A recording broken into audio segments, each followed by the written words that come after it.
This is Randy Addison. I am getting ready for our Instagram Live, so I am going to start sending invitations to Ron Amato and our friend Vincent Keith so we can get started right at 5. And then, let's see if we can get Vincent on here. Hey.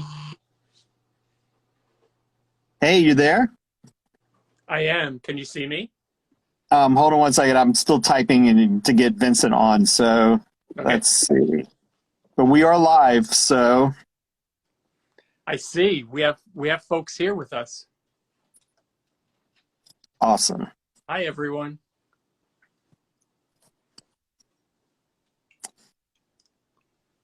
Great. So while we're waiting for Vincent to join us, I wanted to say a couple of things about this issue. We're here to discuss the bound issue of Mascular magazine. And for anybody who hasn't seen it, you can download it at mascularmagazine.com. And part of what we wanted to discuss today, by the way, everyone, this is Ron Amato, for those of you who are just joining, and we're waiting for Vincent Keith to join us from Mascular Magazine. And kind of doing a little double work here to make sure that I'm not missing him trying to buzz in.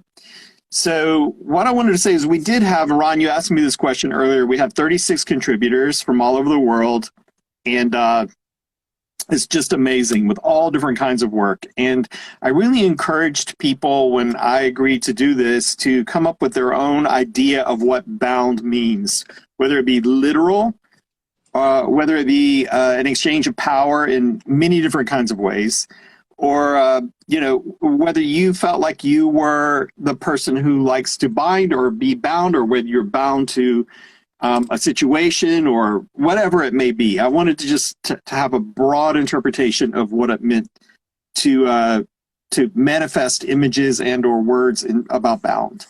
So you're here with us today to talk about your contribution to the magazine. We check on Vincent again, make sure he's not waiting around in the background somewhere. And I wanted to say that we did, I was able, Vincent allowed me to choose the cover image and the t-shirt image. So we chose an image for the t-shirt by Bruno de May that I thought was very universal, in that several hands that were bound, and I loved it, and I thought it was very graphic. So Bruno, thank you for that. And the Erotiz project, we used one of his photos for the cover, and I thought it was really emotive and really wonderful. So I wanted to give him a shout out for that. So let's see if we can find Vincent here. Vincent is watching, but I don't think he's joined us as a speaker. Okay, so I sent the invitation to Mascular Magazine, Vincent. So let me see if I should change it over to him, his personal one. I don't think he wanted to do that. So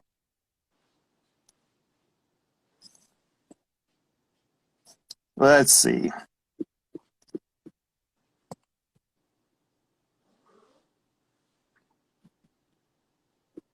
He's going to get a lot of invitations, and he can decide which one he wants to use.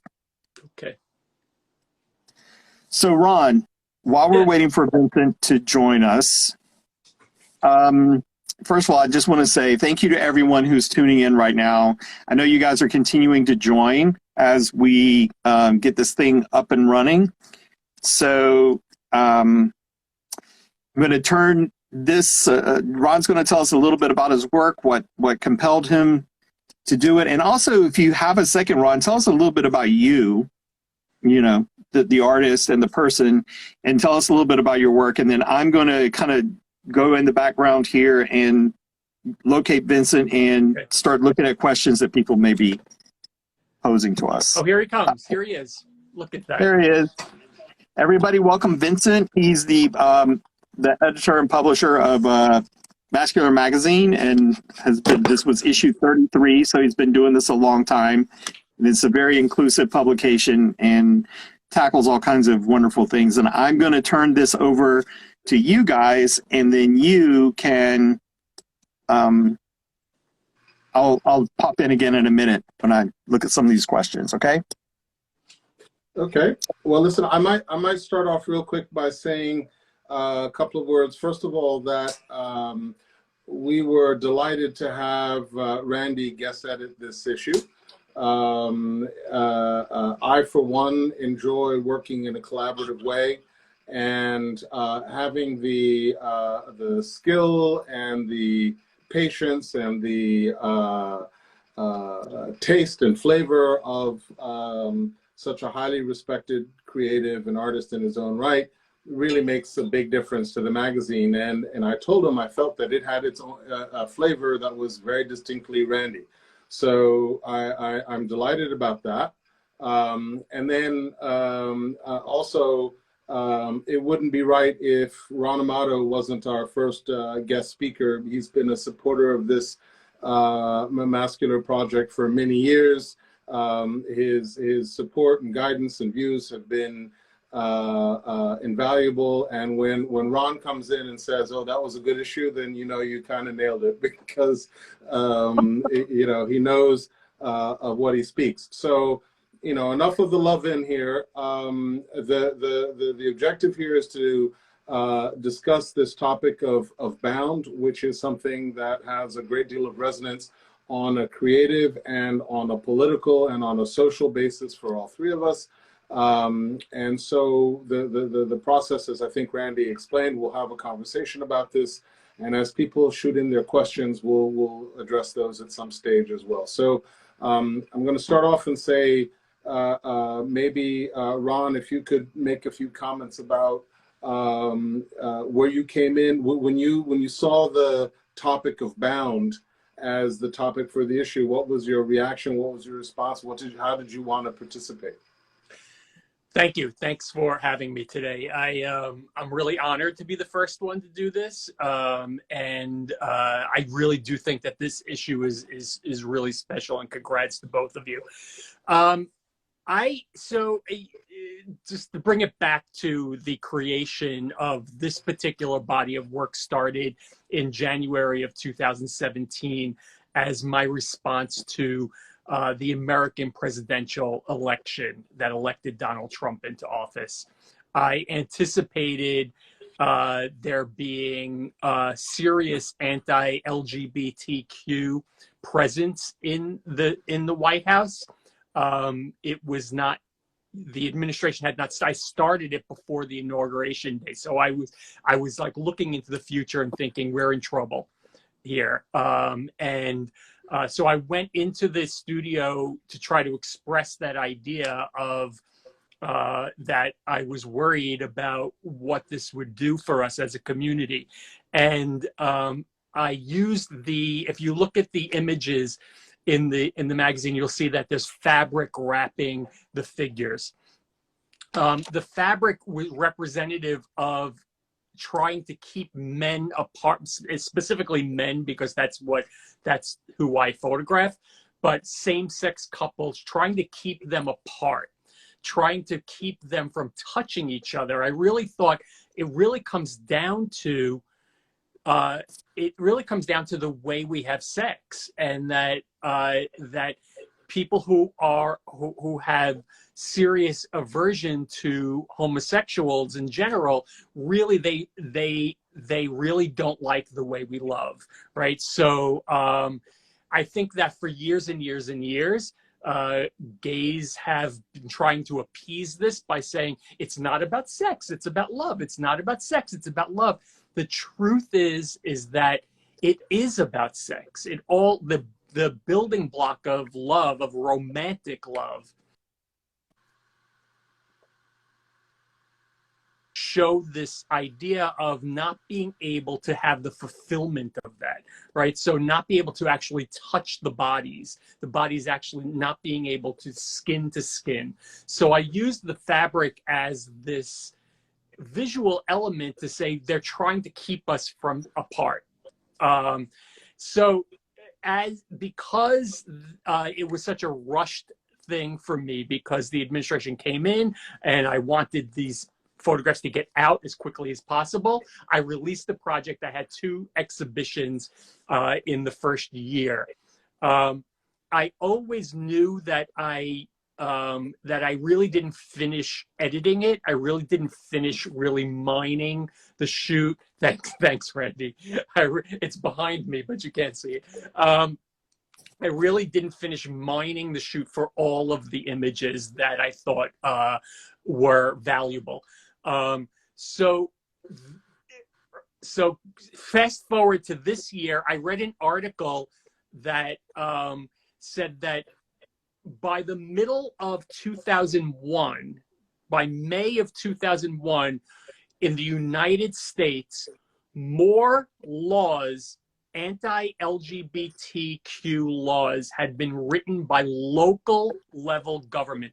We're talking about state level government, right? Not to get too much in the weeds about American politics, but so it had moved from the national level to the local level, to these really local state houses.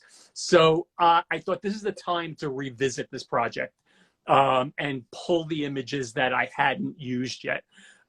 So I had already started to do that, actually. I already had started to kind of gather more images from the project.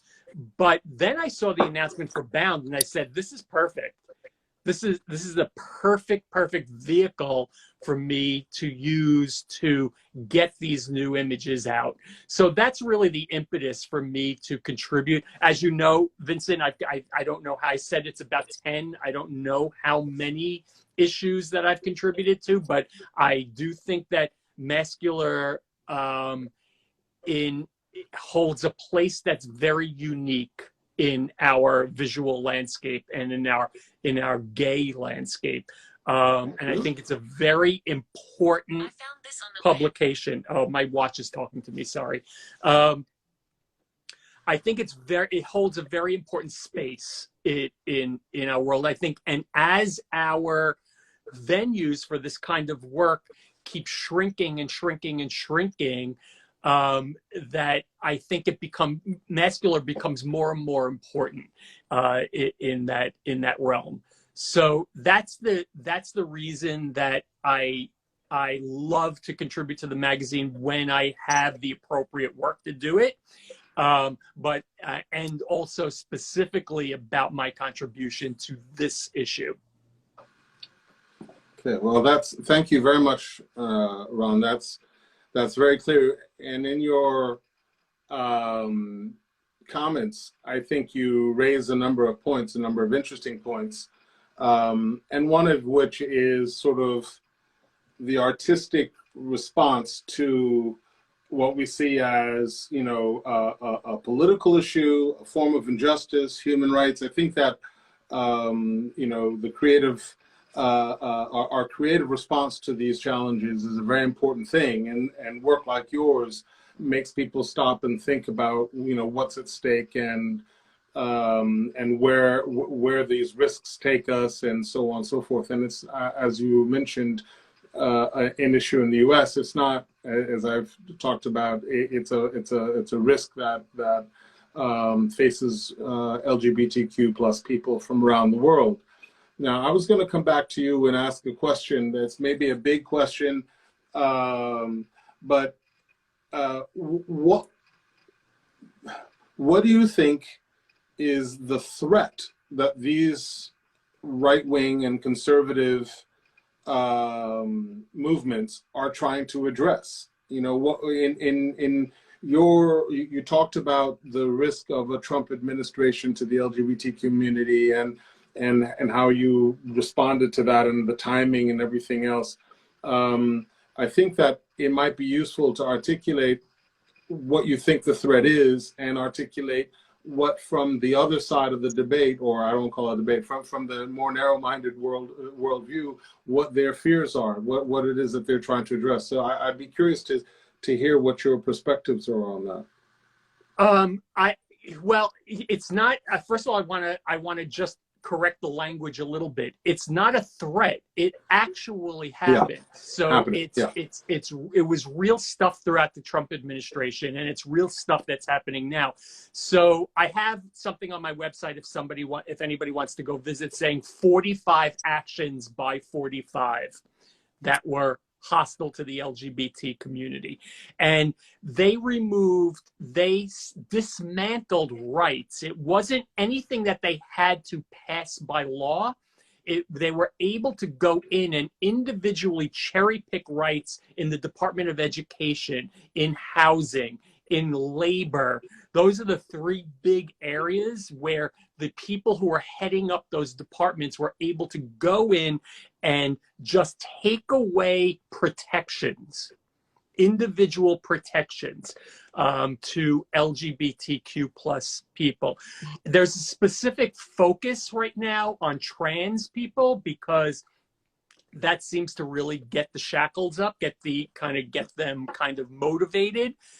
So the current when I'm talking about these current local laws, they are specifically targeted towards trans people and genderqueer or non-binary people.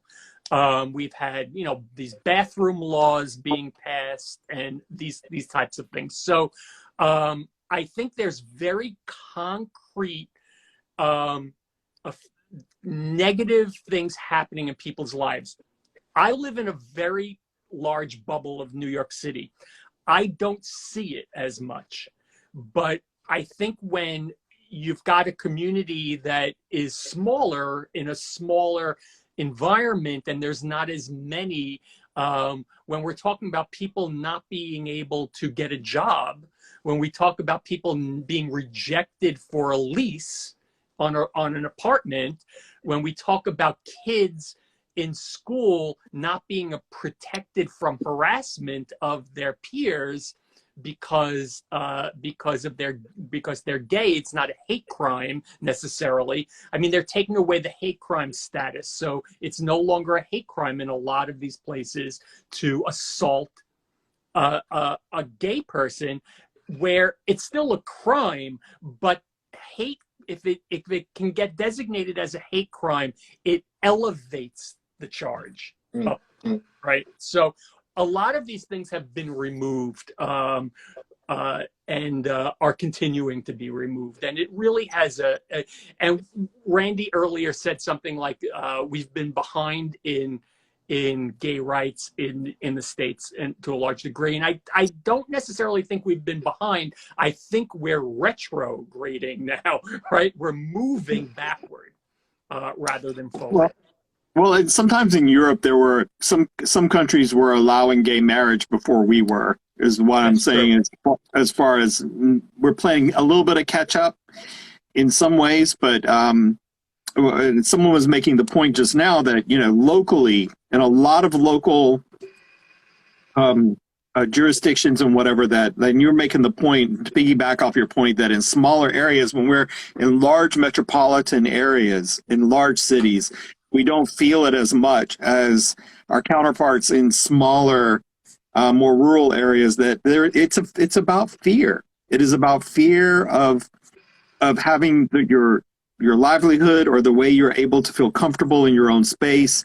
Those things are very real to a lot of people, and I think that's really, even I'm in Wilton Manors right now. 2 weeks ago, someone stopped in the middle of the street, right in the middle of the village, and started screaming at the gay people who were sitting on the on the sidewalk and having dinner, and just scream at them about how much they hated gays and whatever. So it happens everywhere. But so a model photographer was just saying, the local level is where you really see opportunities to try to do something, because without the local stuff, it's just anyway. I just from a slightly different perspective, and I think that this may have some resonance also in the U.S. When things aren't going well politically for large swathes of society, scapegoating people, choosing That's communities to cause to point out as a problem. It becomes a very easy and simple thing to do, and be it for the transgender rights question and or broader LGBTQ plus type issues. One gets the sense that there's a lot of scapegoating and finger pointing because other elements of society aren't going particularly well, and this is an easy minority group to point the finger at and blame. And I think in Europe, we're not necessarily seeing the same types of local, and Europe is a big place, so it depends. Hungary and Poland are their own specific issues, for instance. But the reason why I thought Ron's work was particularly poignant, and maybe I read into it a little bit differently, was I kind of got the sense that it was blocking the voice as opposed to blocking the touch, because the pictures, the images from that series that were the most poignant to me were the covering of the faces, and I had a sense that it was more of a barrier to communication than it was to touch, although it was touch. But it's removing all individuality from the person. Exactly, Like, the individuality and the voice, and then once you've done that, it's a lot easier to attack that, because they aren't individuals anymore and they aren't real people. That's they right. wind up being these forms. And Well, sorry, it's how all oppression starts, right? Is that you other them, and then you take the humanity away, and then you're able to treat them a certain way because they're no longer human. You're absolutely right. And you're talking about the voice. One of my, getting back to that particular work, is one of my favorite images from the whole series is that close-up of the wet fabric. Yep.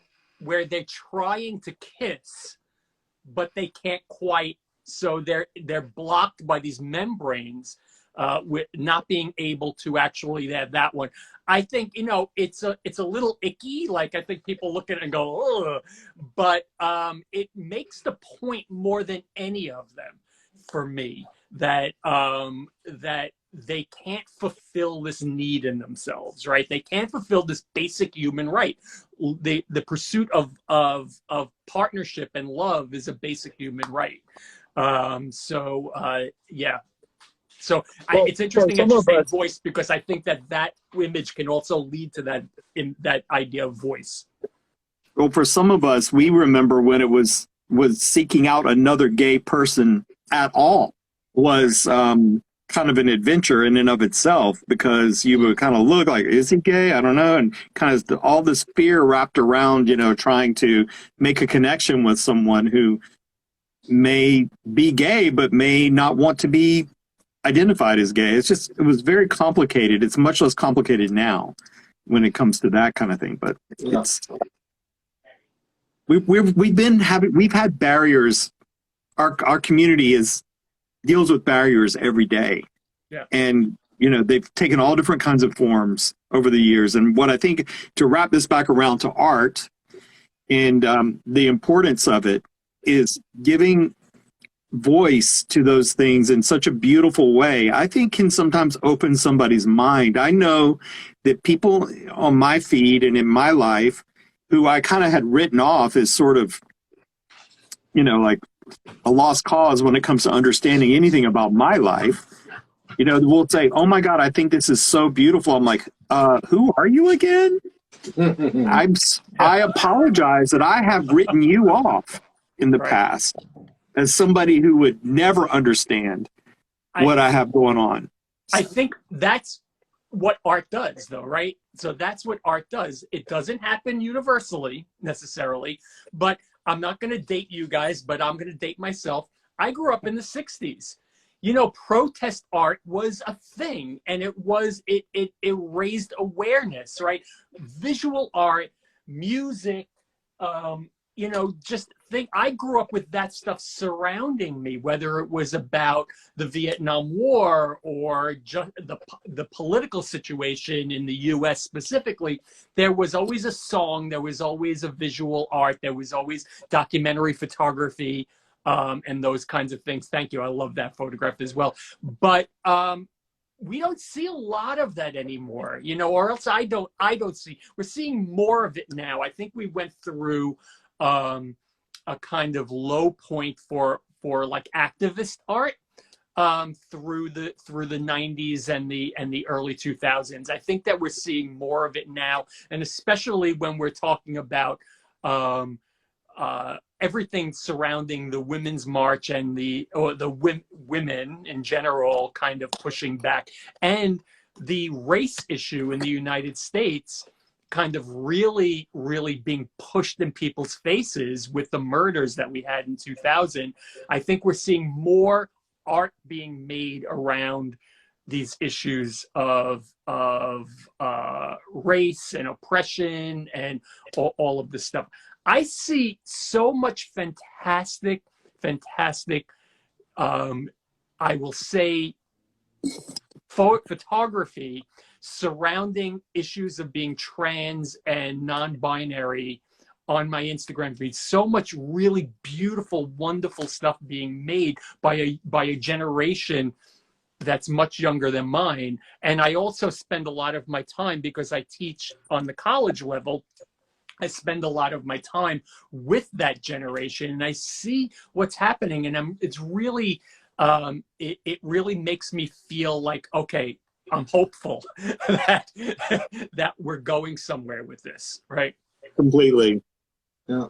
I mean, I think we're also moving a little on the political front, but also in terms of the flexibility in our language. One of the things that I saw in this issue of the bound issue of Mascular was that it allowed, or it gave permission to the people in our community, people who chose to participate, to express desires and interests and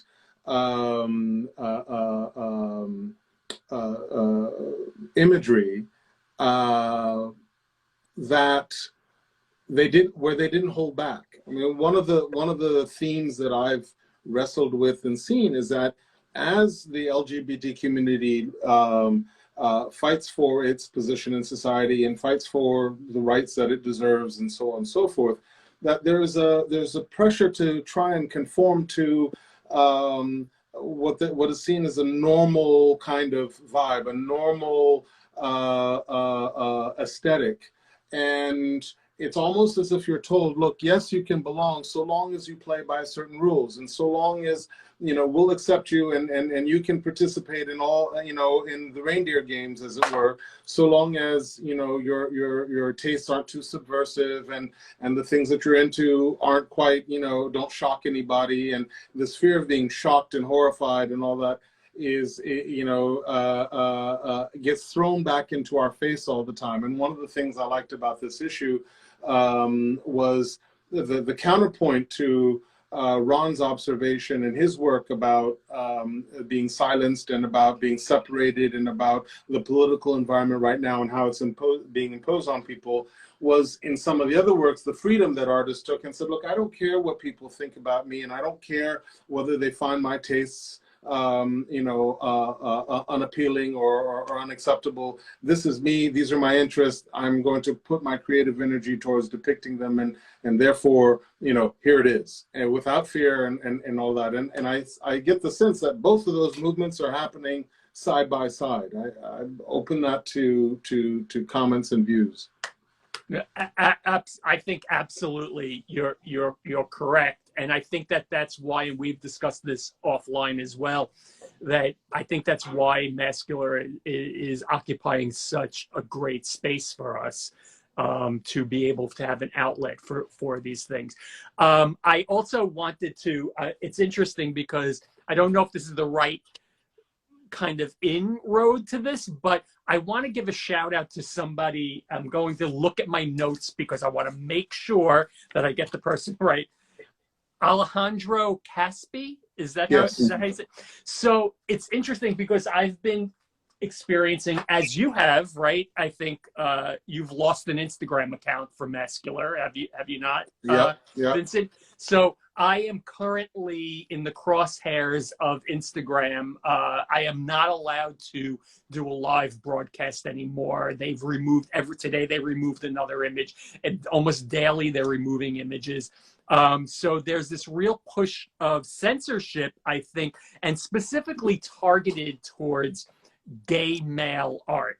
I really do believe that if you flopped out the genders, if it was a hetero couple or a woman in these images, that the patriarchy would think that that was okay, right? But so I wanted to give Alejandro a real shout out for what the work that's in this issue, because he talks about creating images that could trick the algorithm, which I thought was an interesting use of language. But he's created these really interesting images by fracturing them and like just using pieces of things. I thought, be careful, Randy, what you share. We all could be kicked off, I think. No, I'm looking because are you talking about Paul Lorenz? He talks about his ways around the censors. Sorry, Paul Lorenz. I did look at my notes and I read because Alejandro's work is wonderful too, but I think you're talking about Paul Lorenz, and I was looking for more. Paul Lorenz. Yeah, so I think it's okay to share this real quick and to talk about what you mean by fracturing. And so he is able to get his point across without being as fundamentally liberal. I mean, literal, not liberal, literal. So yeah, go ahead. And you know, this is something that I talk about in classrooms all the time, is that the aesthetic is being driven by an adversity, right? The aesthetic of the work is driven by an outside force. And that's what happens throughout periods of art, is that the aesthetic of art is driven by some outside force. And I think that in Paul's case specifically, that is so obvious to me, that he's made something different and beautiful that's separate from what the original work was, that now is elevated to another place. And I think that that's a really interesting when Vincent talks about everybody kind of going to that corner and making stuff for this issue. I think that's a really fine point that he's made there, and I think it's perfect. And I just will say that Alejandro's work, I had his name written down because I thought that those, and that's the T-shirt, right? Is Alejandro? No, that was Bruno DeMay. Okay. All right, I can't keep all the names straight. Sorry, Alejandro's work is wonderful too. I was going to try to pull it up. I'm trying to scroll all over this thing and find everybody's work, but so I wanted to tell. I wanted to just has a noose and a cross in his. Is that correct? Yeah. I wanted to say to what you're saying is like to just piggyback off of it. It was like how cerebral his work is. We all love throwing a hot guy against the wall and taking his photo. I mean, that's wonderful to look at. And there are a lot of decisions that can go into that to elevate it to high art. But his work, like you were saying, Paul Lorenz, is so cerebral. I love all the thought that goes into creating something that when you just look at it, it's interesting. But then when you dig into it more and more and more, it even becomes more interesting. And that's the mark of excellent art, you know, that it's very elevated. I would agree. And Ron, you were talking about Alejandro's work, and it's very interesting because one of the themes that he deals with is, and this is something you've spoken about in the past, is the tension that he experiences, or that he deals with having been raised Catholic throughout his childhood, and all the biblical and religious themes that, you know, occupied his imagination and his culture and his learning and growing and all of that, and the rejection of his sexuality within that milieu and that context. So And although I haven't had a direct conversation with Alejandro on this topic specifically about whether he would call himself a practicing Catholic or a lapsed Catholic or how religious he is, it's clear through his work that, and not just in this issue, but more broadly, the sensuality in Catholicism and Catholic imagery, the tension between his religious beliefs and his sexual energy and sexual drives, and all of that in that kind of context. I'd be interested to hear what your observations and thoughts are on that, because we've spoken a little bit about this in the past. You know, yeah, Alejandro has this image of a cross, you know, that's very powerful. And I think that he's also got what looks like nooses to me that he's using rather than tightly bound hands. They're actually hanging in what looks like a noose, right? So these are two very, very, very powerful images, and evocative in many, many ways. So I think that he's making a huge statement on a number of different levels. But the cross, and as I was going through the issue and I was reading everybody's statements, Max Sturgis also talks about being Catholic and how that being raised Catholic. I don't know what he is now, but being raised Catholic. I was also raised Catholic, and in 12 years of Catholic school, all boys school, by the way, which is another whole level of fucked upness. Excuse me, you're going to throw us off Instagram now. But I think that my work definitely unconsciously has religious themes throughout it. Yeah. And I see it very strongly after the stuff is made. I don't really have a conscious, like, oh, I'm going to make this religious themed art. But afterwards, it has a lot of kind of like what we might think of as kind of Messiah imagery. It has a lot of kind of Passion of the Christ. If you know Catholicism and you know the Passion of the Christ, then the stations of the cross and all of this kind of suffering and the gestures of that, the body gestures, the actual physicality of those images. I think my work takes on a lot of that. And once I read Max, I'm very familiar with Max's work. And once I read that statement, I see it in his work as well.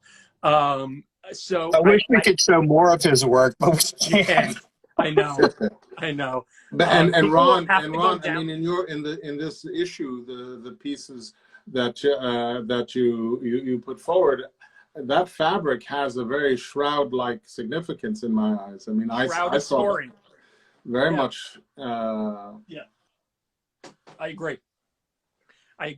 The other themes that I saw, there was two other things that I wrote down. What I really loved about looking through is that the images on first blush look like they're all about sex, right? They look like they're all about BDSM imagery. But when you read the accompanying text, which I urge everybody to do, the word expectations comes up a number of times. People bound by people's expectations, bound by people's perceptions. And I think this image of rope and handcuffs or whatever people are using, there's one where somebody's strapped to a table. I thought that was amazing, those images. And it went, on first blush, it's all about this kind of like titillation, but really it's a metaphor for what we experience, right? What we experience as we go through life. And I think that that's the goal that I'm always trying to reach, is that my work, not always, I make some images just for the beauty of the images. I'm not going to lie, not everything is a high concept, but I try to make work in projects that works on two levels, right? It's beautiful, it's titillating for some people, it's sexy, it's great to look at, but then it's working on a different level. And I think that that's what many people in this issue have achieved. is that they're using that vehicle of the rope and the idea of being bound on multiple levels.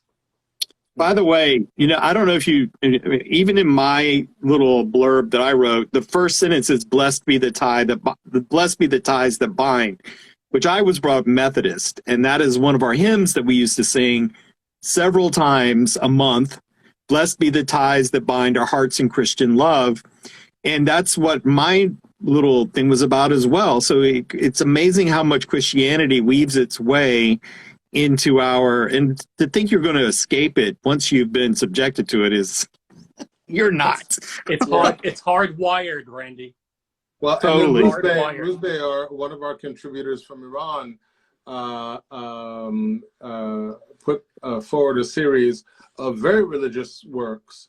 And, I don't know enough about Rusbeh's background to know whether he's Christian, which he could be, or not. But his works generally, with him sort of as the model, revolved around a lot of that sort of duality and his view that he was sort of impregnated by Satan and all that sort of thing. That these were emotions and feelings he couldn't escape, that they were bound to him. Exactly. And so on and so forth. That had a lot of religious themes. I mean, that's the Last Supper right there. Yeah. No, right. Exactly. And so the religious dynamic to all of this is very interesting, because it's not necessarily what you would expect would be the one of the big undercurrents of the bound issue. But I think actually when you give it some thought, it makes a lot of sense. It's interesting what you say. Seeing the issue through the eyes of other people is always fascinating. That's very gratifying. We do have a question from model photographer. He's asking Ron if there have been any interesting misconceptions people have had around this particular body of work. Well, I've been challenged by a lot of people who said that when I was putting it out into public and talking about what was happening through the Trump administration, I was challenged by a lot of people saying, no, that's not happening. It's fake news, basically, that those things aren't happening. And that's why I put together a list of those 45 actions.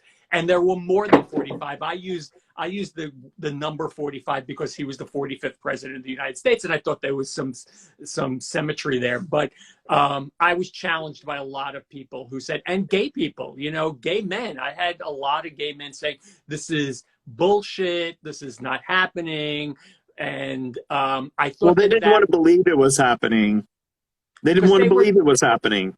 It's I don't want to drill too far down into the Trump world, but it's a lot of that segment of our current population is so dug in on what they think and is unwilling to really hear anything else and accept anything else. So I think that's it. But fuck them, like that's not my problem. They are my problem, but I'm not spending my time trying to convince you. If your lying eyes don't convince you, then what am I going to say and do? But I think that for all the work that we make, the three of us make very similar work, right, around the male figure. I think we're misunderstood by a lot of the population. I think what we make is misunderstood and rejected by a lot of the population. And again, I'm going to go back to kind of an entrenched homophobia, is that I think that if we flipped out genders in the images that we made, that it would have a broader appeal to people. I think there's something about same-sex relationships and unions, but there's also even more about male same-sex relationships that really trigger people, and I don't know that we will ever change that. I think that there are times where it ebbs and flows, but I don't know that will ever change. So I feel like my work is disregarded in a lot of venues. And what you say about misunderstood, I feel like I am disregarded, out of hand, simply because of the content of what I make. Nobody's looking at, oh, the image is really well crafted. It's beautiful. You know, again, in classrooms, I have to say this mantra over and over again, is that, and I have to tell myself, I can't depend on the beauty of the subject to make the photograph good.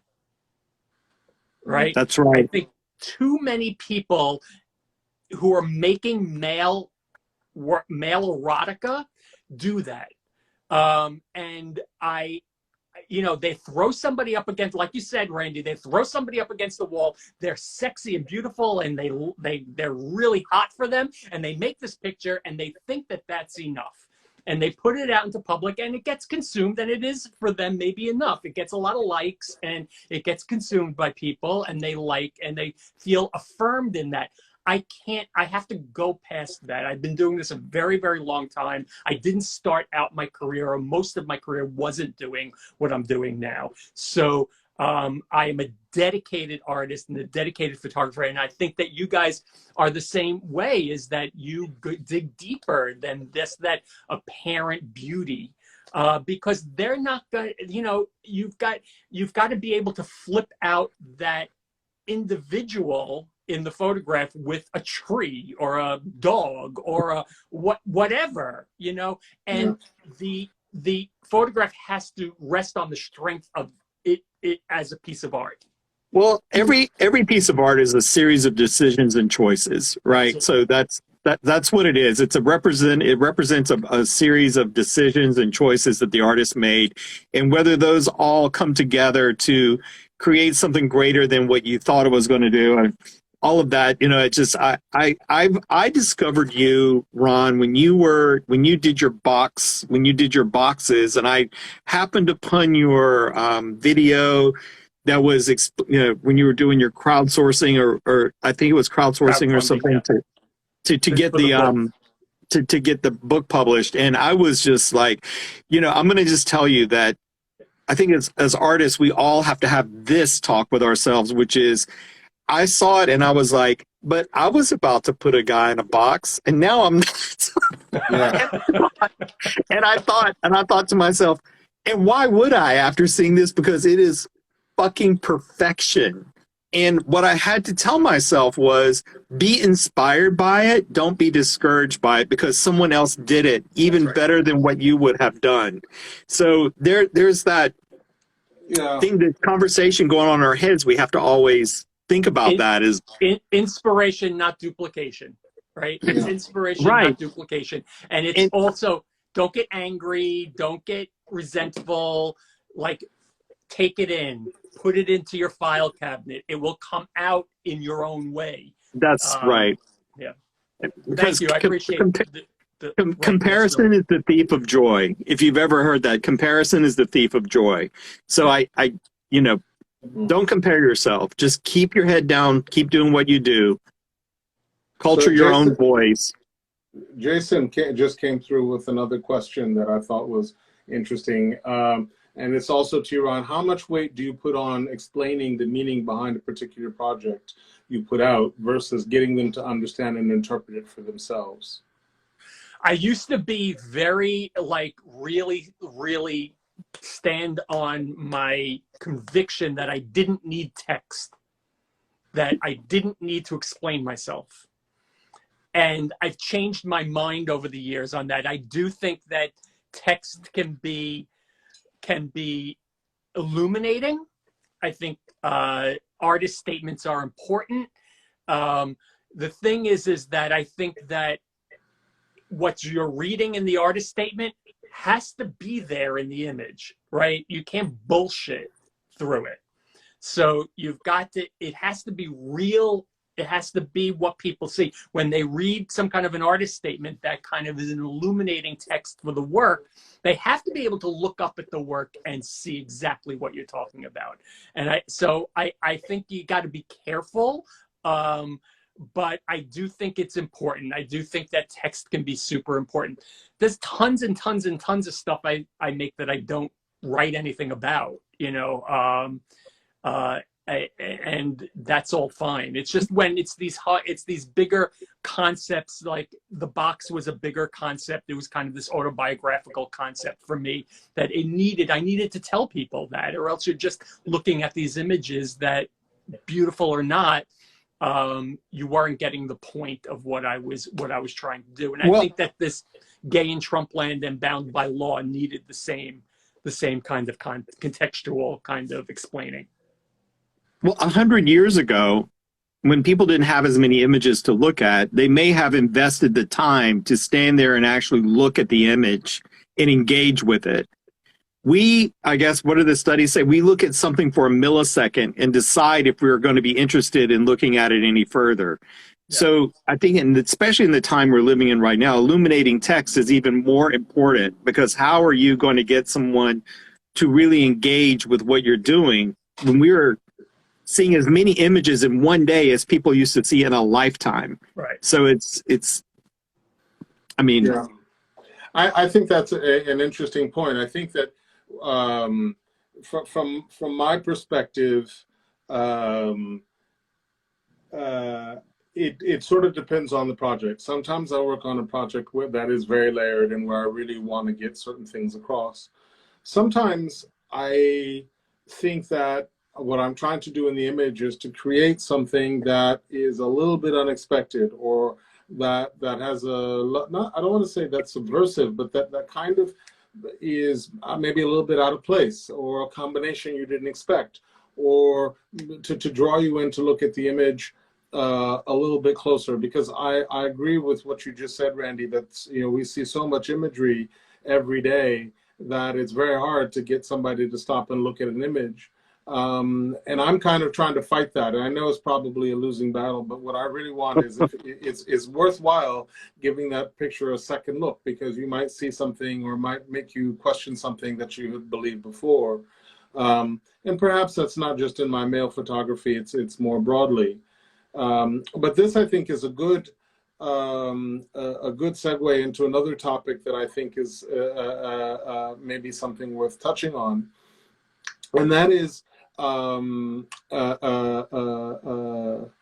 the responsibility we have, and in the things we choose to communicate, the types of things that we pick to discuss and to describe and to look at, because as Randy said a little earlier, every work of art is a series of decisions. And when I'd be curious to hear from both Randy and Ron what they feel is their responsibility to depict certain either conventional or non-conventional ideas. You know, one of the things that I find kind of interesting, if you look at the art of the 1920s and 30s and 40s, all these artists knew that they were doing something good when they outraged everybody. And in particular, the people they got very bored of outraging the church and outraging polite society. They wanted to outrage their fellow artists, and that, in their view, by outraging people was not only the sign of a good artist, but the sign of doing what art was really meant to do. And so I put it out to you: are we outraging people anymore? And I don't mean, you know, Mrs. Buffett in rural Michigan, who, you know, that is easily offended by pretty much anything. I'm talking about, you know, more of our community, and through our work, are we forcing people to confront ideas and to open up their minds? And is the work we're doing, and is the work that we're seeing in the pages of Mascular, challenging people anymore? Or are we kind of in an echo chamber where we're sort of sharing the kind of work we like and backing up views that we all hold, and nobody's really changing their mind or trying anything new? So there's a lot there, Vincent, and I want to just like hit on a couple of things that you said. I don't know if I'm going to address all of it, but instead of outraging, I would like to say make uncomfortable. I think that if you're not making somebody somewhere uncomfortable, you're not pushing it far enough. So I really relish the idea that my work might be making somebody, Mrs. Buffet, by the way, is it Buffet or Buffett? Exactly, Mrs. Buffet. I like the idea that she may be uncomfortable, um, and that maybe it is a gateway to like her opening her mind. Maybe it isn't. I can't control that, but I can put it out there. I will tell you a quick story. In 2000, I had a solo show in Chelsea in Manhattan of self-portraits of it was documentary portraits of me having sex, and they were super super intimate, really really explicit. The camera was, it was film in those days. The camera was in my hand the whole time. It was really happening on camera. And my friends came to, I was super proud of this show, huge, beautiful prints on the wall. And I had friends, gay and straight, come to the show and not be able to look at the photographs. And I remember specifically talking to a gay friend who was looking at me. The photograph was behind me, one of the photographs, and could not raise his eyes up to look at the photograph. On the same token, I had a straight couple, friends of mine, come and later admit to me that they were really frightened of what they were going to see and what they were going to experience, and really uncomfortable walking in. And the work won them over, and they just couldn't tell me more how much they loved it and how beautiful it was. And I think when we win those little battles, right, that's where making people uncomfortable and pushing the boundary and pushing the envelope. And I do think that Mascular is in an echo chamber, but I think what we're doing right now helps it come out a little bit of that echo chamber, you know. And do you think those same people today, if they were to walk in and look at that same exhibition, do you think that they would feel that way now, given how much we've been inundated with more all sorts of intimate photography in the last 20 years? You know, I wonder if they would be as uncomfortable now as they were then. And, you know, are we kind of tearing down some of those walls every day? I would have said, yes, we're in an echo chamber, in that we all fear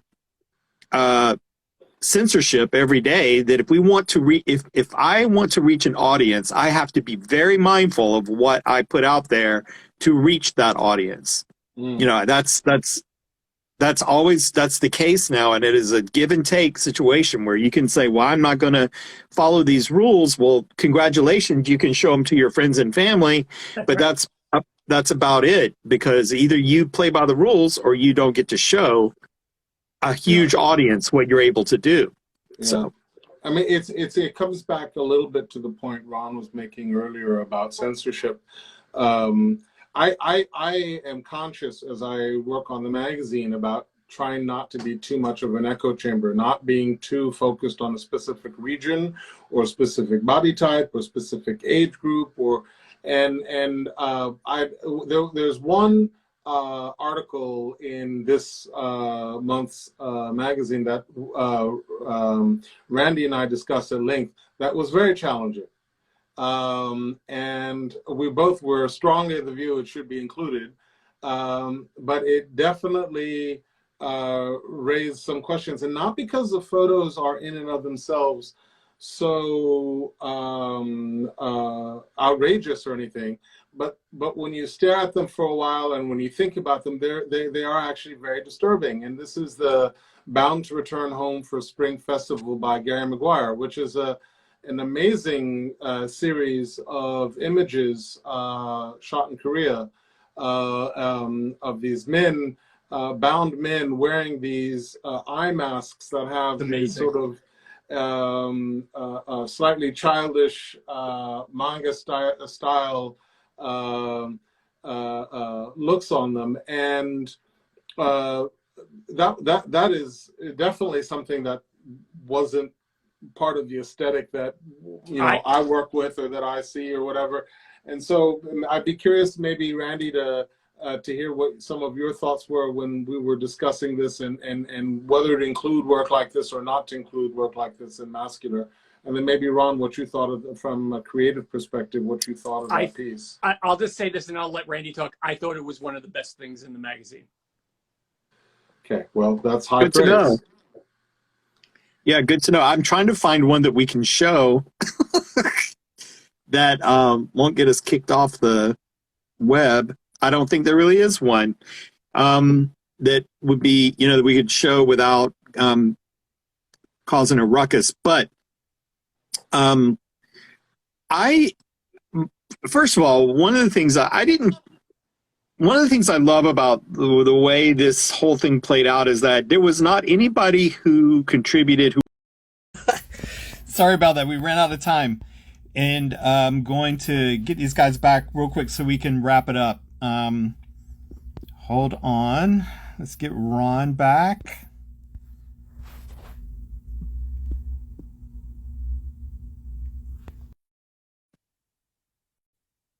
And let's get Vincent back.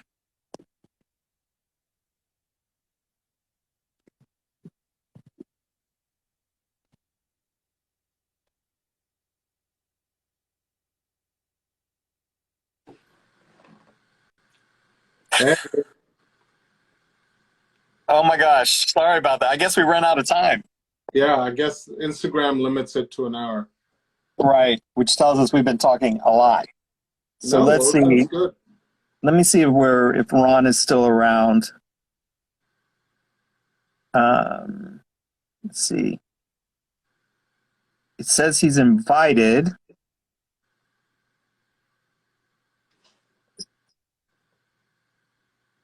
Oh, send me another invite. You got it. You got it, big boy.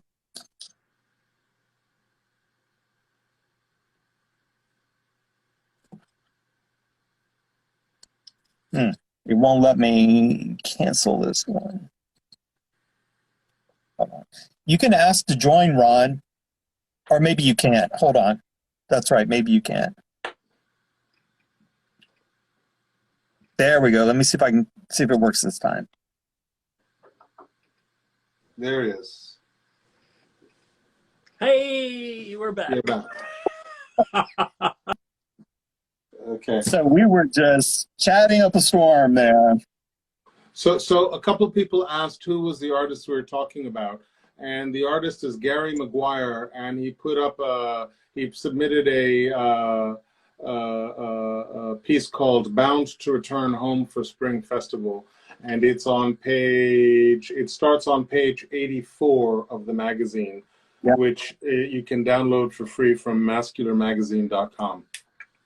Can I just say something? Can I clarify what I said about it? Yeah. I said I thought it was one of the best things in the magazine, and I do stand on that.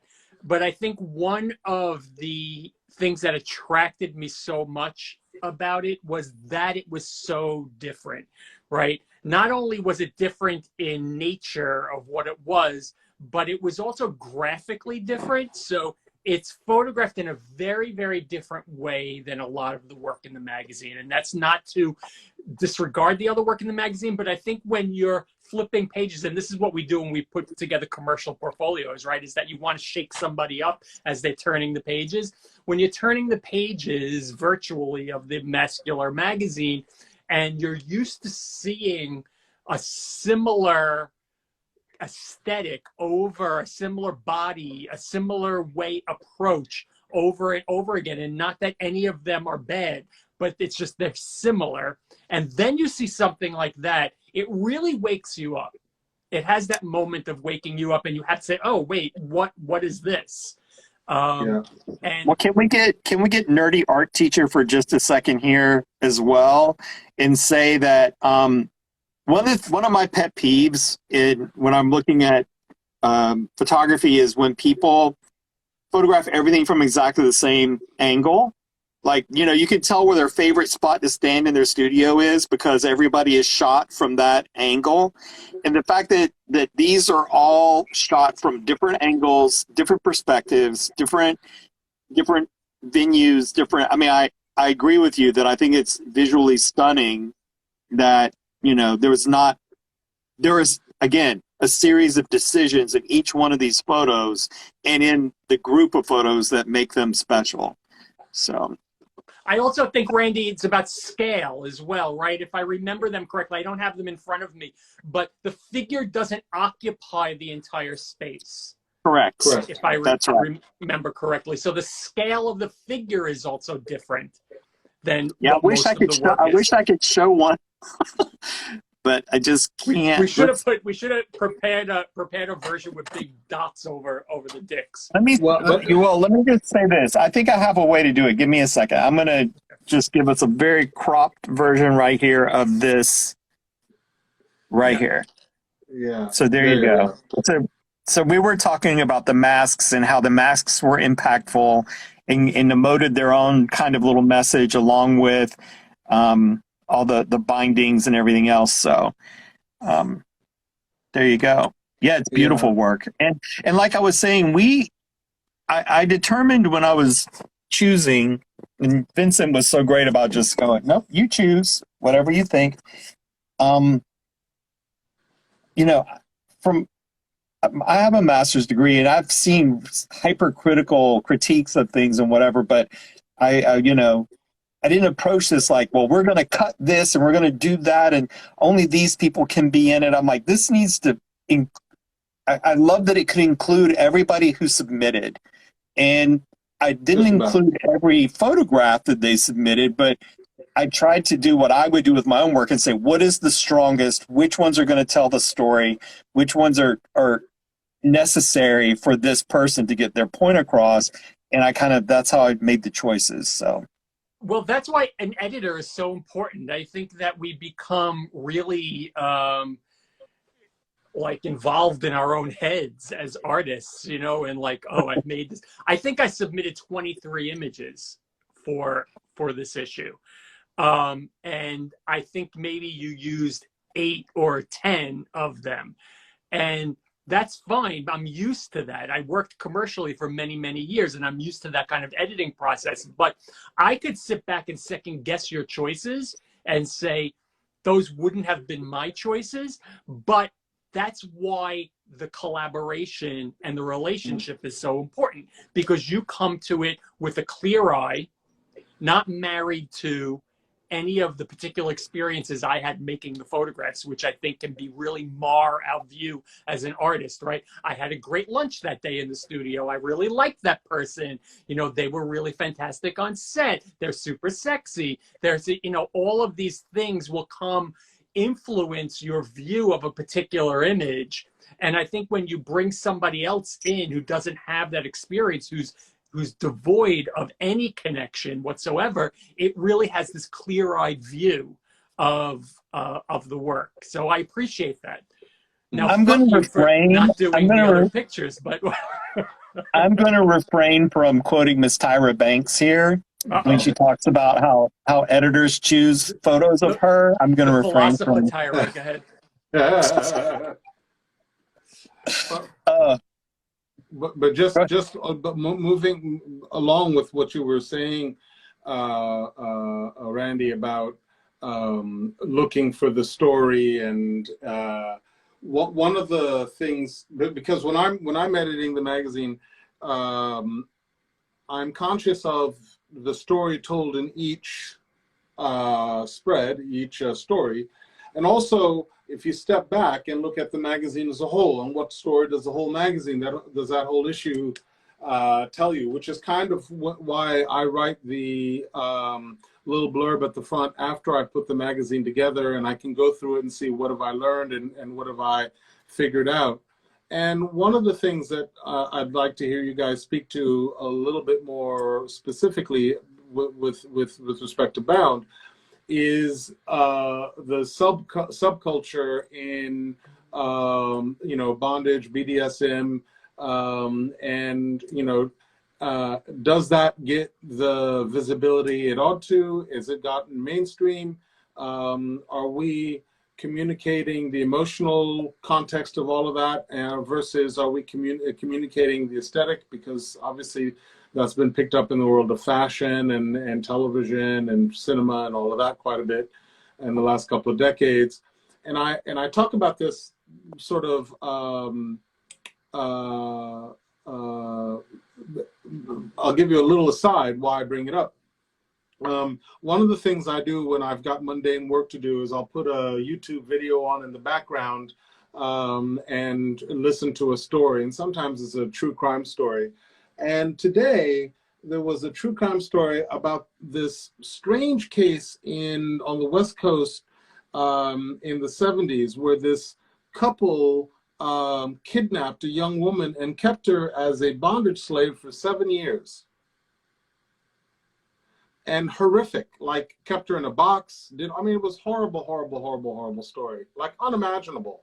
And then wound up going to court, where the couple tried to explain that she was a willing participant. And I mean, it was shocking. Thankfully, the guy involved went to jail for life and so on and so forth.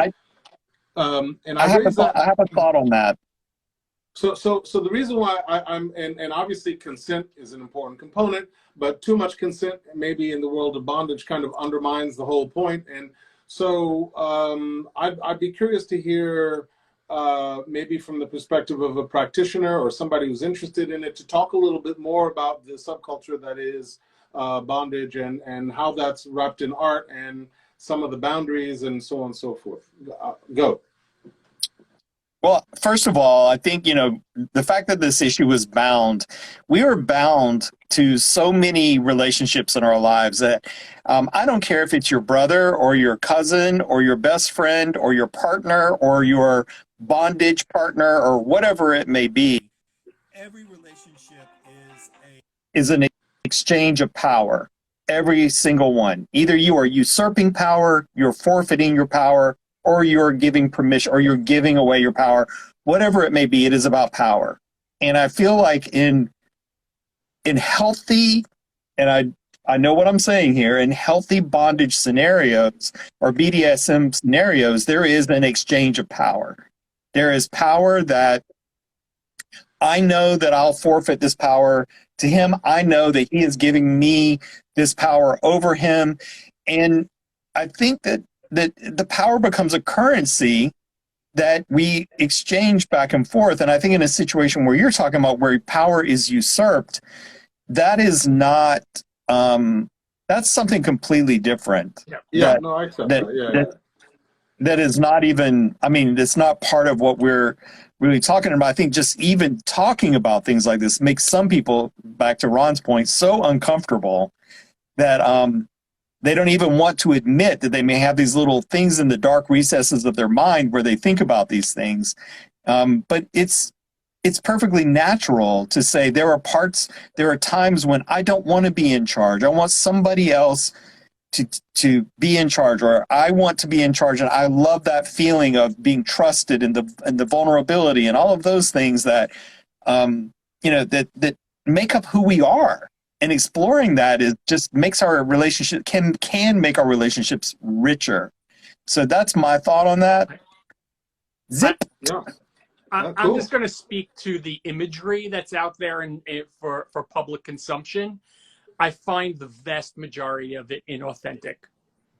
I find it to be fashion. I find it to be fake and glossy. I find it to be, these are not people who actually are doing this stuff because it would look different. It would feel different. It's like 50 Shades of Grey, right? That was such bullshit because it was so not authentic. The book I'm talking about, I didn't even bother with the movies, but I started to read the first book and I thought, this is nonsense. Like, this is not real. As someone who, dabbles, but not really a practitioner, but loves to watch the real thing. I think it when you see it, right? So I think that's the thing about art in general. When it's not authentic to the person that making it, it. You can't. I'm going to quote Barbara Streisand, okay? You guys, you quoted Tyra Banks. I'm going to quote Barbara Streisand, who said, "You can't fake truth." When she made Yentl, right? She said the lighting may not be great, the costuming may not be perfect, whatever, but if the truth is there, you've got something. And I think that that's true, is that the authenticity needs to be part of the work. You need to believe what you're doing. You need to, you can't be in, Randy, it's what we said, not duplication, right? You're not faking something that's not true to who you are and what your voice is. So when you talk about BDSM work, and I watch a lot of students make really bad, like kind of faux BDSM work, you know when it's fake. You just look at it and say, oh, this is bullshit. This person just went to the store and bought something. Yeah. I mean, that's one of the reasons why I liked Rick Castro's submission so much, because that really did come across as authentic. These are works that he's done over many, many years, and this is the life he leads. It's the environment he inhabits, and it's what he enjoys. The same with Domasan. I mean, yeah, Domasan. Totally. Yeah, no, agreed. Okay, well, listen, I mean, that's, I don't know if our audience have more questions that they'd like to ask, or Ron, or... I was gonna say I think we're down to about 10 viewers, so they may be a good time to end. Yeah, we might want to wrap it up and let them know they can email. I mean, they can text any of us questions they want to see us answer in the future. We can always do this again, and we want to do this with other artists as well. I think Ron kicking it off for us was perfect. We're three guys with a lot to say. So, I think it's a feature. For anybody who watched feature film. For anybody who this went on longer than a feature film, by the way. For anybody who used to watch the Muppet Show, you know, like we're the three grumpy men in the balcony instead of just two. But you ain't seen grumpy yet. I love it. Well, listen, I personally don't think this went too long. This went by very quickly for me, I mean, I've been trying to count the people coming through, and it's got nothing to do with the number I'm seeing on my screen. So I think we had a good turnout and a lot of people interested. I saw a number of comments coming through that I just want to quickly say. You know, Rusbe was trying to follow up on his contribution and saying that he's not religious at all, and that he thinks that, you know, to summarize, that, you know, religion is at the base of a lot of society's problems. And so I just wanted to make sure that the audience had been able to see his rebuttal or his comment on this. A couple of other people chimed in as well with the observation that there seems to be increasing censorship around images depicting men, nude men, gay art, gay emotional content. All of that is less and less available, and that's a bad direction to travel. And I also there were a couple of other comments that were just thankful for the range of work, and that you know, people don't like every single submission and every single issue, but in every issue they do see something that they've made them think or that they enjoyed. So I just wanted to add all of those last comments. So Ron, from my part, I want to thank you very, very much for being the first one of the speakers in this. And I'd like to end by handing it over to Randy, because he was the editor of the issue, and this is his brainchild, this talk, and let him close out with his thoughts and thanks. Guys, this was a dream come true for me. I've said it many times, and I'm going to say it one more time, that when I decided to pick up a camera and start working, I came across Mascular magazine right away, and I just thought, one day I hope that my work is good enough to be in it.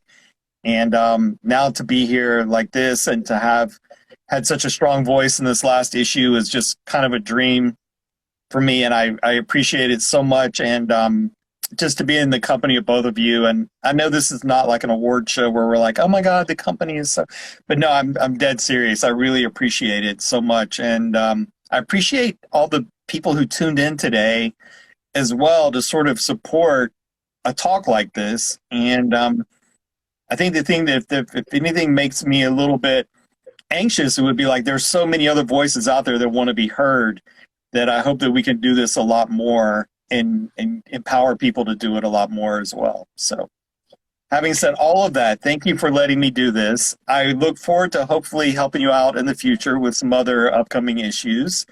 And Ron, you're amazing, and you're a bright light for me to follow, and I really appreciate it. So. That's really sweet. Thank you so much. I appreciate that so much, Randy. And I'm coming down to Wilton Manors to hang out in the sun. Do it. Okay. Do it. I've got a great studio here. You can shoot some people while you're here. Oh, you want to make me work while I'm there? Can I just hang? It's not work. Don't fool people. Thank you both. So Vincent's seriously, coming. Vincent's coming. Randy, Yes, really inshallah, I'm definitely. terrific job. Vincent, you are doing something really, really special with this, and I hope that it continues. Same. Okay, Joe. All right, guys. Thank you very much. Thank you. Have a good night, everybody. Bye, everybody. Bye. Thank you. Hey, everyone.